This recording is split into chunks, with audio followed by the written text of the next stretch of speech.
नमस्कार साथियों, मैं नेहा शर्मा कुंजल क्लासेस में आपका हार्दिक स्वागत और हार्दिक अभिनंदन करती हूँ।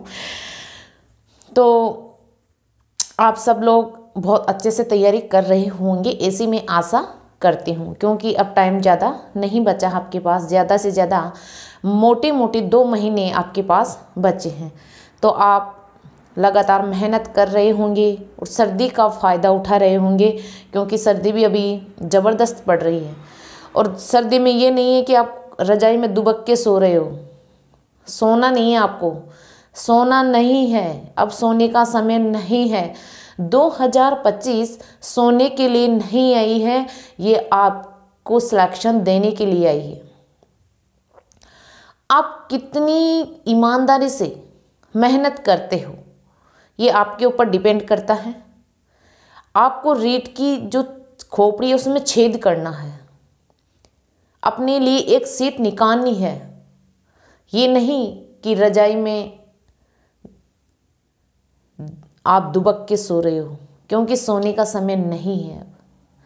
अब तो आप 1 साल तक तो अपनी निद्रा को भगा दीजिए, तब ही 2026 आपके लिए सोने लायक बनेगी, वरना आपकी पूरी ज़िंदगी धूल में मिल जाएगी। तो 2025 को आप जाग कर बिता दोगे तो 2026 के बाद में फिर आप पूरी ज़िंदगी दुबक कर रजाई में अच्छे से सोना, अच्छे अच्छे सपने देखना और अच्छी बढ़िया नींद लेना, लेकिन 1 साल जी जान लगा दो बस। तो हमारा राजपूत काल चल रहा था, उसमें हम चालुक्य देख चुके। आज हम मालवा की परमार देखेंगे, मालवा का परमार वंश। तो अब परमार वंश के जो संस्थापक है तो वो है उपेंद्र राज। सबसे पहले हम संस्थापक या मूल पुरुष या आदि पुरुष, ये तीनों एक ही चीज़ है, तो संस्थापक को देखते हैं। तो कौन है संस्थापक? उपेंद्र राज। फिर राजधानी है, मालवा की परमारों की राजधानी है उज्जैन। क्या है? उज्जैन। उदयपुर प्रशस्ति एक रचना है। इससे यह जानकारी मिलती है कि परमार शुरुआत में राष्ट्रकूटों के सामंत थे। राष्ट्रकूट थे, उनके सामंत थे, यानी ये स्वतंत्र नहीं थे, उनके अधीन काम करते थे।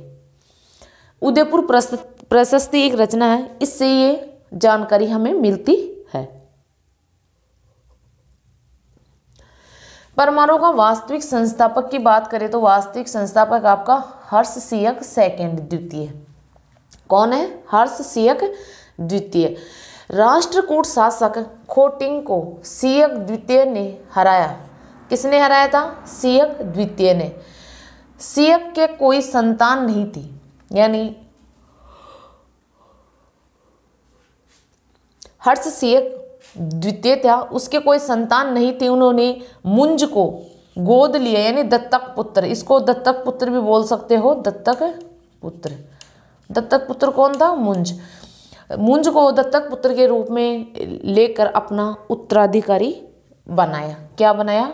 उत्तराधिकारी, यानी अपनी जगह राजा नियुक्त कर दिया मुंज को। फिर आता है मुंज। कौन आता है? मुंज। तो मुंज की जो उपमाएं हैं वो है, उपमाएं हैं मुंज की कवि मित्र, क्योंकि ये कवियों को शरण देते थे इसलिए इसका नाम कवि मित्र। अमोघ वर्ष, श्री वल्लभ, पृथ्वी वल्लभ, प्रबंध चिंतामणि ग्रंथ से ये जानकारी मिलती है कि मुंज ने, है ना, ये तो इसके उपमाएं हैं। कवि मित्र, अमोघ वर्ष, श्री वल्लभ और पृथ्वी वल्लभ, ये इसकी उपमाएं हैं। फिर है प्रबंध चिंतामणि ग्रंथ से ये जानकारी मिलती है कि मुंज ने चालुक्य राजा तेलप द्वितीय को 6 बार हराया। चालुक्य राजा कौन था? तेलप। उसको 6 बार हराया था। कौन? मुंज। लेकिन 7वीं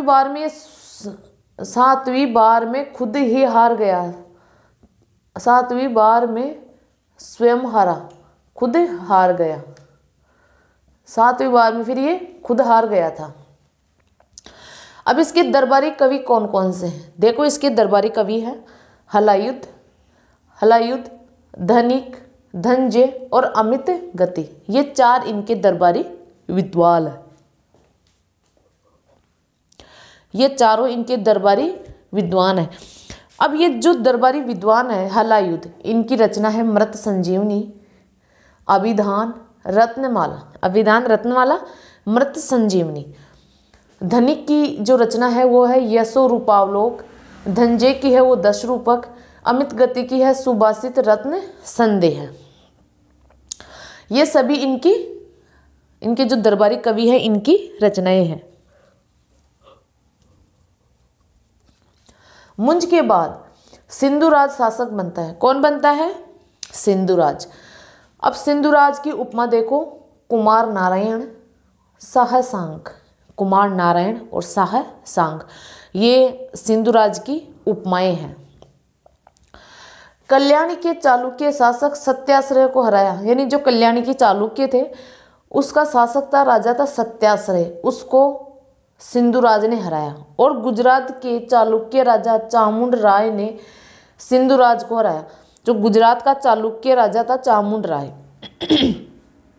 उसने सिंधुराज को हराया और सिंधुराज ने कल्याणी के चालुक्य शासक सत्याश्रय को हराया।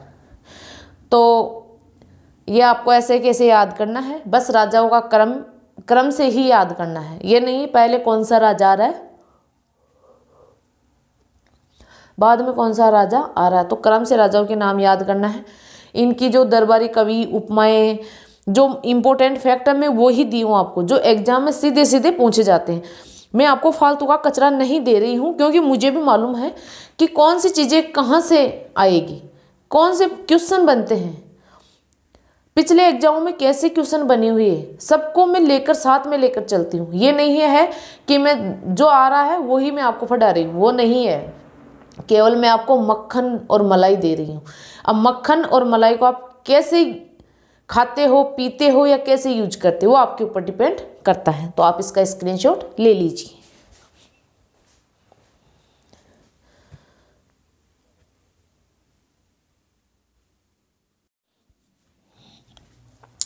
अब ये मालवा के जो परमार है उनका जो अंतिम राजा है वो है भोजराज।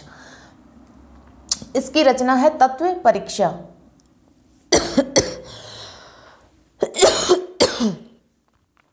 यहाँ लाइट का थोड़ा फोकस आ रहा होगा, यह है तत्व परीक्षा, ये रचना है भोजराज की।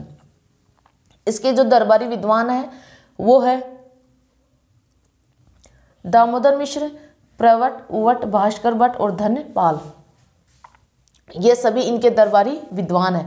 भोज ने धारा नगरी में भोजशाला संस्कृत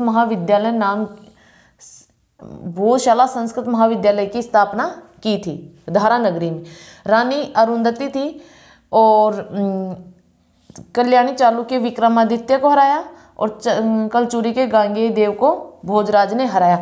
लेकिन बाद में क्या होता है कि जो धारा नगरी है उस धारा नगरी को इसके जो दुश्मन है वो आके तहस नहस कर देते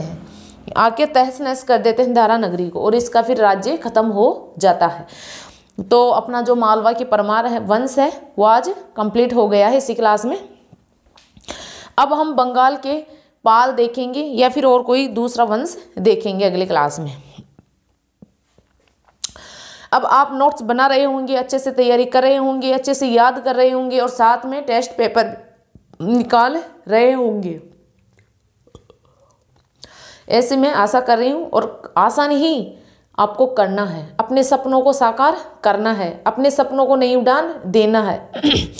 ये नहीं है कि आप सोने में और खाने में अपना जो कीमती समय है वो गंवा रहे हो। आपको गंवाना नहीं है, आपको कुछ करना है, जागना है, अपने सपनों को पूरा करना है, अपने माता पिता के सपनों को पूरा करना है। और 2025 में ठान लो कि मुझे सिलेक्ट होना है या होनी है। मुझे कुछ नहीं दिखना चाहिए, आपको केवल और केवल एक सीट दिखनी चाहिए कि मेरे को एक सीट कैसे निकाल लूँ, मैं बस एक सीट के ऊपर मैं कब्जा कैसे करूँ, बस यही आपकी मतलब कि जैसे बगुला होता है ना, बगुला वो अपने शिकार के लिए एक टक एक पैर पे खड़ा रहता है और वो शिकार करके ही मानता है, वैसे आपको भी एक सीट का शिकार करके ही मानना है। ऐसे नहीं कि बस खा रहे हो, सो रहे हो, मस्त हो रहे हो, एक दिन पढ़ रहे हो, 2 दिन मज़े से घूम रहे हो, ये नहीं होना चाहिए। रेगुलरिटी होनी चाहिए। रेगुलर रहोगे तब ही आप अपने लक्ष्य को प्राप्त कर सकते हो, वरना आप अपने लक्ष्य को प्राप्त नहीं कर सकते हैं। तो आप इसका स्क्रीनशॉट ले लीजिए और मिलते हैं अगली क्लास में। जय हिंद, जय भारत।